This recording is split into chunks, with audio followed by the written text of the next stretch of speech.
ఇంట్లో కూర్చుని ఇంగ్లీష్ నేర్చుకోవాలనుకుంటున్నారా? అయితే వెంటనే మా స్పోకెన్ ఇంగ్లీష్ క్లాసెస్‌కి కాల్ చేయండి. నమస్తే, welcome back to Suman TV. నేను మీ సంజయ్. ఈరోజు మనతో పాటు ఉన్నారు ఇమిగ్రేషన్ లా కన్సల్టెంట్ అడ్వకేట్ ఆదిత్య మల్లుల గారు. సార్తో మాట్లాడి కొన్ని విషయాలు తెలుసుకుందాం. నమస్తే సార్. నమస్తే అండి. Sir, citizenship and green card, ఈ రెండింటికి డిఫరెన్స్ ఏముంది? అసలు ఎందులో బెనిఫిట్స్ ఎక్కువ ఉన్నాయి అంటారు అసలు? సో యుఎస్ వెళ్ళే వాళ్ళందరికీ సో మెయిన్ గా వాళ్ళు ఆశించేది ఏంటంటే గ్రీన్ కార్డు తెచ్చుకుంటాం అనేది వాళ్ళ ఆశ. అలానే ఏంటంటే గ్రీన్ కార్డ్ వస్తే వాళ్ళకి గ్రీన్ కార్డ్ తో సిటిజన్షిప్ వస్తుంది. సో చాలా మంది ఏమనుకుంటారంటే గ్రీన్ కార్డ్ అంటేనే సిటిజన్షిప్ అనుకుంటా ఉంటారు తెలియక. సో గ్రీన్ కార్డ్ వేరు, సిటిజన్షిప్ వేరు. సో పర్మనెంట్ రెసిడెన్సీని గ్రీన్ కార్డ్ అంటారు. ఇప్పుడు కొన్ని వేరే కంట్రీస్ లో డైరెక్ట్ గా పిఆర్ అంటూ ఉంటారు. కెనడా లాంటి చోట ఏంటంటే ఫస్ట్ టెరిటోరియల్ పిఆర్ ఇస్తారు, అంటే స్టేట్ పిఆర్ ఇచ్చి తర్వాత ఏంటంటే కంట్రీ పిఆర్ ఇస్తారు. లేకపోతే అకాడమిక్స్ కి మనం రాసి వెళ్తే ఒక రకంగా ఉంటుంది, జనరల్ అయితే ఒక రకంగా ఉంటుంది. అంటే చదువుకోవడానికి వెళ్తుంటే ఒక టైప్ ఆఫ్ పిఆర్ వస్తుంది, లేదా జనరల్ కేటగిరీలో వెళ్తే ఒక టైప్ ఆఫ్ పిఆర్ వస్తుంది. సో అది క్వాలిఫై అవ్వాలి అంటే ఎడ్యుకేషన్ కాకుండా డైరెక్ట్ గా వెళ్ళే సిచ్యువేషన్ కూడా ఉంటుంది. కెనడానే కాదు, కెనడా, ఆస్ట్రేలియా, యూకే ఇలా ఒక్కో చోట ఒక డైనమిక్స్ ఉంటాయి. సో మనం యుఎస్ గురించి మాట్లాడుకున్నాం కాబట్టి పర్మనెంట్ రెసిడెన్సీ అనేది ఎవరికైనా గోల్. అసలు ఫస్ట్ గ్రీన్ కార్డ్ రావడం అనేది వాళ్ళ గోల్. గ్రీన్ కార్డ్ వచ్చాక వాళ్ళకి 5 years లో సిటిజన్షిప్ వస్తుంది. సో ఈ 5 years లో కూడా ఏంటి అంటే వీళ్ళు గ్రీన్ కార్డ్ లో ఇంత స్టేటస్ మెయింటైన్ చేశారు, అంటే like let's say 2.5 to 3 years minimum US లో ఉన్నారు కంటిన్యూస్ గా, ఆర్ లైక్ ఏంటంటే ర్యాండమ్ గా ఉన్నారు అని చూపించుకోగలిగితే వాళ్ళకి సిటిజన్షిప్ వస్తుంది. అయితే గ్రీన్ కార్డ్ రావాలి అంటే ఎన్ని మార్గాలు ఉన్నాయని మనం చూసుకుంటే చాలా మార్గాలు ఉన్నాయి.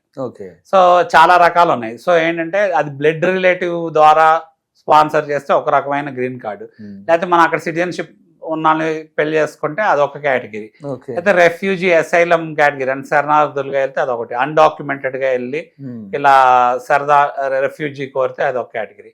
మన వాళ్ళందరూ వెళ్ళేది ఏంటి, ఎడ్యుకేషన్ ద్వారా వెళ్తారు. ఎడ్యుకేషన్ ద్వారా వెళ్ళి వర్క్ వీసా తెచ్చుకొని తర్వాత గ్రీన్ కార్డ్ అప్లై చేసుకొని గ్రీన్ కార్డ్ వస్తే గ్రీన్ కార్డ్ తెచ్చుకుంటారు. లేకపోతే ఇక్కడ నుంచే కొంతకాలం వాళ్ళు వర్క్ చేసి వాళ్ళ కంపెనీ వాళ్ళకి పంపిస్తే అక్కడ మళ్ళీ కంపెనీస్ ప్రాజెక్ట్స్ మారి గ్రీన్ కార్డ్ అప్లై చేసుకొని ఎక్స్పీరియన్స్ ద్వారా తెచ్చుకుంటారు. లేదంటే ఇంకో కేటగిరీ రీసెర్చ్ ద్వారా తెచ్చుకునే అవకాశం ఉంటుంది. రీసెర్చ్ అంటే లైక్ పిహెచ్డి చేసి పేటెంట్స్ అలాంటి ఉంటాయి కదా వాళ్ళకి, రీసెర్చ్ పబ్లికేషన్స్ అలాంటి వాటి మీద. లేకపోతే అవుట్ స్టాండింగ్ పెర్ఫార్మెన్స్ ఏదైనా ఉంది, నాకు నోబెల్ ప్రైజ్ నామినీయో లేదా సమ్ అవార్డీ లేకపోతే యూనిక్ స్పెషాలిటీ ఉంది అని చెప్తే అదొక కేటగిరీ అనమాట. ఇలా డిఫరెంట్ కేటగిరీస్ ఉంది. సో గ్రీన్ కార్డ్ రావాలి అంటే కూడా ఇప్పుడు సినారియోలో ప్రతి దానికి ఏంటంటే వెయిటింగ్ లిస్ట్, కరెంట్ లిస్ట్ అలా ఉంటుంది అనమాట. అంటే కరెంట్ లిస్ట్ అంటే ఇమీడియట్ గా ఎంత టైంలో వస్తుంది, వెయిటింగ్ లిస్ట్ అయితే ఎంత టైం ఎక్కువ టైం పట్టింది అనమాట. కేటగిరీస్ బట్టి డిఫరెన్షియేట్ అయింది. సో అలా చూసుకుంటే మనము ఇప్పుడున్న సినారియోలో మన వాళ్ళు వెళ్ళేది యూజువల్ విధి విధానాలు చూస్తే EB2, EB3 కేటగిరీ అంటారు, ఎడ్యుకేషన్ ద్వారా కానీ వర్క్ ద్వారా. ఈ కేటగిరీస్ లో అసలు గ్రీన్ కార్డ్ రావాలంటే 50 to 100 years పైన పడుతుంది. ఓకే, సో ఎందుకు పడుతుంది అంటే మన వాళ్ళు పాపులేషన్ ఎక్కువ మంది మైగ్రేషన్ రేట్ ఉంది కదా. సో మనం ఎప్పుడైతే ఎక్కువ మంది మైగ్రేట్ అవుతున్నామో అక్కడ అక్యుములేషన్ అనేది జరిగిపోయింది. ఇప్పుడు ఒక గ్రీన్ కార్డ్ అప్లై చేస్తే ఒక గ్రీన్ కార్డ్ హోల్డర్ తో పాటు వాళ్ళ ఫ్యామిలీ మెంబర్స్ అందరు కూడా గ్రీన్ కార్డ్ రావాలి కాబట్టి చాలా టైం తీసుకుంటుంది రావడానికి అక్యుములేషన్. అసలు అప్లై చేయడానికి 5 to 7 years పడుతుంది. గ్రీన్ కార్డ్ రావాలి అంటే 100 years పైన పడుతుంది, 50 to 100 years పైన పడుతుంది. సో మరి సిటిజన్షిప్ ఎప్పుడు వస్తుంది అంటే గ్రీన్ కార్డ్ వచ్చాకే సిటిజన్షిప్ వస్తుంది. మనం చూసుకుంటే చాలా మంది గ్రీన్ కార్డ్ స్టేటస్ కానీ సిటిజన్షిప్ స్టేటస్ కానీ తీసుకుంటారు. ఇప్పుడు కొన్ని కేసెస్ ఎలా ఉంటుంది అంటే వైఫ్ అండ్ హస్బెండ్స్ ఉన్నారనుకోండి, ఒకళ్ళు గ్రీన్ కార్డ్ స్టేటస్ మీద ఉంటారు, ఒకళ్ళు సిటిజన్షిప్ స్టేటస్ మీద ఉంటారు. ఎందుకు అంటే ఇద్దరు తీసుకోవచ్చు, వాళ్ళ ఇష్టం అనమాట. వాళ్ళకి ఏంటంటే వాళ్ళ కన్వీనియన్స్ బేస్ చేసుకుని వాళ్ళు చూస్ చేసుకుంటారు. ఎందుకు అంటే ఇండియాలో మనం ఒక సిటిజన్షిప్ అక్కడ తీసుకున్నాం అనుకోండి, యుఎస్ సిటిజన్షిప్, ఇండియాలో మనం ఏమవుతాము అంటే మనకి డ్యూయల్ సిటిజన్షిప్ అలో చేయరు. అంటే మనం ఓన్లీ ఇండియన్ సిటిజన్షిప్ మీదే ఉంటే, లేకపోతే అమెరికన్ సిటిజన్షిప్ మీద అయినా ఉండాలి. సో అమెరికా మళ్ళీ డ్యూయల్ సిటిజన్షిప్ అలో చేసింది. అంటే మీరు అమెరికన్ సిటిజన్ అయినాక వేరే కంట్రీ డ్యూయల్ సిటిజన్షిప్ అలో చేస్తుంది అనుకోండి, లైక్ అలా డ్యూయల్ సిటిజన్షిప్ అలో చేసే కంట్రీస్ ఉంటాయి కదా, కెనడా, ఇప్పుడు యూకే, సో అలాంటి కంట్రీస్ లైక్ జర్మనీ. సో అలా కంట్రీస్ లో మీరు డ్యూయల్ సిటిజన్షిప్ తీసుకోవచ్చు. ఇప్పుడు చాలా మంది ఉంటారు అలా డ్యూయల్ సిటిజన్షిప్ మెయింటైన్ చేసేవాళ్ళు. మన వాళ్ళు మాత్రం సిటిజన్షిప్ వచ్చాక ఓవర్సీస్ సిటిజన్షిప్ ఆఫ్ ఇండియా అని చెప్పి ఒక ఓసిఐ కార్డ్ లాంటిది ఇస్తాం జరిగింది ఇండియా మనకి. అది అప్లై చేసుకుంటే దానివల్ల అడ్వాంటేజ్ ఏంటంటే మనకి ట్రావెల్ కి సపరేట్, ఇప్పుడు మీరు వేరే సిటిజన్ మన కంట్రీకి వస్తున్నాడు అనుకోండి, మ్యాండేటరీగా వీసా స్టాంపింగ్ వేసుకొని రావాలి. బట్ ఓసిఐ కార్డు ఉన్నారు అనుకో, అంటే మన ఇండియన్ నేటివే కదా, సో ట్రావెల్ కి అలవెన్స్ ఉంటుంది, సో అలో చేస్తారు మనం ఎప్పుడు రావాలి ఫ్రీగా ట్రావెల్ చేయాలన్నా. సో గ్రీన్ కార్డు ఉన్న వాళ్ళకి అడ్వాంటేజ్ ఏంటి, యుఎస్ లో వాళ్ళు ఎప్పుడైనా సరే ఇండియా యుఎస్ ట్రావెల్ చేయడానికి వాళ్ళకి ఏమి ఇబ్బంది ఉండదు. సిటిజన్షిప్ ఉన్న వాళ్ళకి కూడా అంతే ఇబ్బంది ఉండదు, ఎందుకంటే వాళ్ళు సిటిజన్ కాబట్టి. గ్రీన్ కార్డు పరంగా అయితే మీరు చూస్తే ప్రతి 10 years కి రెన్యూ చేసుకోవాలి, దానికి రెన్యూవల్ ఉంటుంది అనమాట పీరియడ్. గ్రీన్ కార్డ్ స్టేటస్ అంటే 1 year లో ఎవ్రీ 6 months లో ప్రతి 3 to 4 weeks, అంటే ఒక 1 month మనం యుఎస్ లో ఉన్నాము అని చెప్పి చూపించుకోగలిగి దాని స్టేటస్ మెయింటైన్ చేస్తా రావాలి. సో అప్పుడు ఏంటంటే మనకి ట్రావెల్ బెనిఫిట్స్ ఉంటాయి. మనం EB-5 వీసాలో కూడా చూసుకున్నా, సో ఈ గ్రీన్ కార్డ్ చాలా ఫాస్ట్గా వస్తుంది. ఇప్పుడు 50 to 100 years పడుతుంది కాబట్టి చాలా ఫాస్ట్గా వస్తుంది. EB-5 వీసాలో అయితే నెక్స్ట్ 6 months లోనే ట్రావెల్ పర్మిట్స్ వచ్చేస్తున్నాయని మాట్లాడుకున్నాం. 1.5 year లో conditional green card, 4 to 5 years లో permanent resident green card, 7 to 8 years లో సిటిజన్షిప్ వస్తుందని మాట్లాడుకున్నాం. సో ఫాస్ట్గా వస్తుంది. అప్పుడు అడ్వాంటేజ్ ఏంటి అంటే గ్రీన్ కార్డ్ హోల్డర్ కి ఓటింగ్ రైట్స్ ఉండవు, సిటిజన్ కి ఓటింగ్ రైట్స్ ఉంటాయి. సో అలానే ఇప్పుడు పొలిటికల్ గా మీరు కంపీట్ చేయాలనుకోండి, మరి సిటిజన్ అయితే వాళ్ళకి పొలిటికల్ గా ఏదన్నా పొలిటికల్ రోల్స్ కంపీట్ చేయడానికి వాటికి ఉంటుంది అలో సిటిజన్స్ కి. సో అలానే కొన్ని గవర్నమెంట్ ఫెడరల్ కి రిలేటెడ్ కొన్ని గవర్నమెంట్ ఏజెన్సీలో పనిచేయాలంటే మ్యాండేటరీగా సిటిజన్ కానీ గ్రీన్ కార్డ్ హోల్డర్ కానీ అయి ఉండాలి, లేకపోతే అలో చేయవు. అలానే టాక్సేషన్ రూల్స్ పరంగా వాటి పరంగా చూసుకుంటే ఎన్ఆర్ఐస్ కేటగిరీ కిందకి వచ్చేస్తారు కాబట్టి, ఎన్ఆర్ఐ అంటే 183 days ఎవరైతే అవుట్ సైడ్ ఆఫ్ ద మన ఇండియా ఉన్నారో వాళ్ళందరికీ ఏంటంటే సపరేట్ అకౌంట్స్ అవన్నీ మెయింటైన్ చేయాలి, టాక్సేషన్ పరంగా కానీ మనీ దీని పరంగా కానీ. దానికి ఏంటంటే ఎన్ఆర్ఐస్ కి ఎన్ఆర్ఐ అకౌంట్స్ చూసుకుంటే ఎన్ఆర్ఈ ఎన్ఆర్ఓ అకౌంట్స్ ఇలా ఉంటాయి అనమాట. అలానే బిజినెస్ చేయాలనుకున్న వాళ్ళకి మళ్ళీ separate foreign related transaction accounts ఉంటాయి. ఆ అకౌంట్స్ ఓపెన్ చేసుకుని దానికి రిలేటెడ్ లీగాలిటీగా ట్యాక్స్ కి రిలేటెడ్ ఫైలింగ్ అని చేసుకోవచ్చు.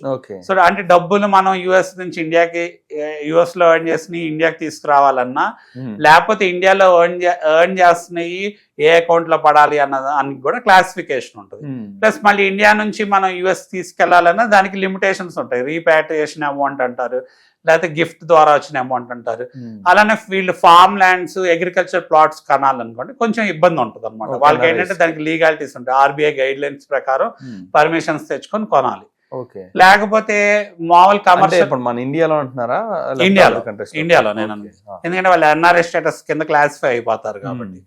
సో అలా చూసుకుంటే వాళ్ళు ఏంటంటే ఎక్కువ ప్లాట్స్ లేకపోతే కమర్షియల్ కి రిలేటెడ్ రెసిడెన్షియల్ ప్రాపర్టీస్ ఇలాంటి అదర్ ప్రాపర్టీస్ అన్ని కొనుక్కోవచ్చు. మనకి రియల్ ఎస్టేట్ లో చూస్తే కన్వర్షన్ పరంగా కూడా ఎక్కువ ఎన్ఆర్ఐ ఇన్వెస్ట్మెంట్స్ ఉంటాయి కదా. సో బట్ వాళ్ళకి కూడా సర్టెన్ అమౌంట్ ఆఫ్ రిస్ట్రిక్షన్స్ ఉంటాయి. ఆ రిస్ట్రిక్షన్స్ ఏంటంటే మనం మాట్లాడుకోవడం జరిగింది. అండ్ వన్ థింగ్ సార్, ఇప్పుడు ఈ సిటిజన్షిప్స్ లోనే ఎక్కువ బెనిఫిట్స్ ఉన్నాయి అంటారా గ్రీన్ కార్డ్ లో ఉన్న ఆ టైంలోనే? It's up to their choice. ఇప్పుడు నేను చెప్పాను కదా, నేను కేటగిరీస్ చేసిన దాని ప్రకారం వాళ్ళ చాయిస్ అన్నమాట. ఇప్పుడు గ్రీన్ కార్డ్ హోల్డర్ కనుక మనం అయితే చాలా బెనిఫిట్స్ వస్తాయి, ఫ్యామిలీ బెనిఫిట్స్ వస్తాయి, ఎడ్యుకేషనల్ బెనిఫిట్స్ వస్తున్నాయి, అలానే కొన్నిసార్లు ఏంటంటే మెడికల్ బెనిఫిట్స్ వస్తాయి. మోర్ ఓవర్ వీళ్ళకి ఏంటంటే ఫ్రీడమ్ ఆఫ్ వర్క్ ఫ్లెక్సిబిలిటీ వస్తుంది, ట్రావెల్ కి రిలేటెడ్ ఫ్లెక్సిబిలిటీ ఉంటుంది. సో సిటిజన్ కన్వర్ట్ అయితే మనం ఏంటంటే ఆ కంట్రీలో మనం ఒక సిటిజన్ అంటే పౌరసత్వం వచ్చినట్టు, మనకి ఇండియాలో ఎలా అయితే పౌరసత్వం ఉంటుందో మనం అక్కడ సిటిజన్షిప్ తీసుకుంటే ఆ కంట్రీ యొక్క పౌరుడు అయ్యామన్నట్టు. అంటే ఎవరన్నా ఇండియన్ సిటిజన్షిప్ వద్దు అనుకుంటే వాళ్ళకి యుఎస్ పాస్పోర్ట్ వచ్చింది అనుకోండి, యుఎస్ పాస్పోర్ట్ మీద డిఫరెంట్ కంట్రీస్ వరల్డ్ వైడ్ చూసుకుంటే డిఫరెంట్ ట్రీటీస్ ఉంటాయి కాబట్టి కంట్రీస్ తో డిఫరెంట్ కంట్రీ వాళ్ళు ట్రావెల్ చేయాలనుకున్నప్పుడు వాళ్ళకి డిఫరెంట్ ఎలిజిబిలిటీ ఉంటుంది. కొన్ని పాస్పోర్ట్ మీద ఇప్పుడు సింగపూర్ పాస్పోర్ట్ అనుకోండి, సింగపూర్ పాస్పోర్ట్ కి ఎక్కువ ఈ ర్యాంకింగ్ ఉంటుంది. అలా ర్యాంకింగ్స్ ఉంటాయి. యుఎస్ పాస్పోర్ట్ కి ర్యాంకింగ్ ఉంటుంది. ఆ ర్యాంకింగ్ బేస్ చేసుకొని ట్రీటీస్ బేస్ చేసుకొని లేకపోతే వరల్డ్ వైడ్ రిలేషన్షిప్స్ బేస్ చేసుకొని వాళ్ళకి ట్రావెల్ పర్మిట్స్ కానీ లేకపోతే కొన్ని చోట్ల వర్క్ ఎలిజిబిలిటీస్ కానీ అలాంటివి ఉంటాయి. ఇప్పుడు యుఎస్ కి నార్త్ అమెరికన్ కాంటినెంట్ లో మెక్సికో సిటిజన్స్ అన్ను కెనడా సిటిజన్స్ అడ్వాంటేజ్ ఏంటంటే వాళ్ళు నాఫ్టా మీద టిఎన్ వీసా తీసుకొని యుఎస్ లో వర్క్ చేయొచ్చు. అలా డిఫరెంట్ క్లాసిఫికేషన్స్ ఉంటాయి. సో అది పర్సనల్ చాయిస్ అన్నమాట. ఎవరు ఏ రూట్ తీసుకుంటారు. Absolutely sir. And one thing, ఇంకొక చిన్న డౌట్ ఉండిపోయింది సార్, అసలు ఈ గ్రీన్ కార్డ్ అనేది రాకుండా డైరెక్ట్ గా సిటిజన్షిప్ వచ్చే అవకాశం ఏం లేదంటారా, ఒక బర్త్ రైట్ సిటిజన్షిప్ తప్పితే? సో బర్త్ రైట్ సిటిజన్షిప్ లో మనం అక్కడ డైరెక్ట్ గా పుడితే డైరెక్ట్ సిటిజన్షిప్ వస్తుంది కదా. Okay. అది ఒక విధానం అన్నమాట. ఆ విధానం ద్వారా అయితే మనం బర్త్ బై న్యాచురలైజేషన్ ద్వారా సిటిజన్ అవుతున్నాం. వితౌట్ గ్రీన్ కార్డ్ లేకపోతే గ్రీన్ కార్డ్ స్టేజెస్ ద్వారా వెళ్లాల్సిందే యూజువల్ గా. ఎందుకు అంటే ఒక సిస్టమ్ పెట్టుకుంది అమెరికా, స్టేజెస్ వైజ్ లో వాళ్ళు ఏంటంటే సిటిజన్షిప్ ఇవ్వాలి అని. అంటే మీరు ఏంటంటే ఫస్ట్ అక్కడ వ్యాలిడ్ వర్క్ వీసా మీద ఉంటాం, తర్వాత మీకు ఏంటంటే గ్రీన్ కార్డ్ స్పాన్సర్షిప్ జరగటం, లేకపోతే గ్రీన్ కార్డు నేను చెప్పా కదా ఇందాక డిఫరెంట్ కేటగిరీస్ లాగా ఏ కేటగిరీ ద్వారా మీరు ఫైల్ చేస్తున్నారు గ్రీన్ కార్డ్ అని దాన్ని బట్టి ఉంటుంది. సో ఈ స్టేజెస్ దాటినాక మనకు సిటిజన్షిప్ వస్తుంది అనమాట. Thank you sir, thank you very much sir. ఇంకా మరింత అవేర్నెస్ కల్పించే ప్రోగ్రామ్స్ ఇంకా ఎన్నో చేసుకున్నాం సార్. షూర్, నమస్తే. Thank you.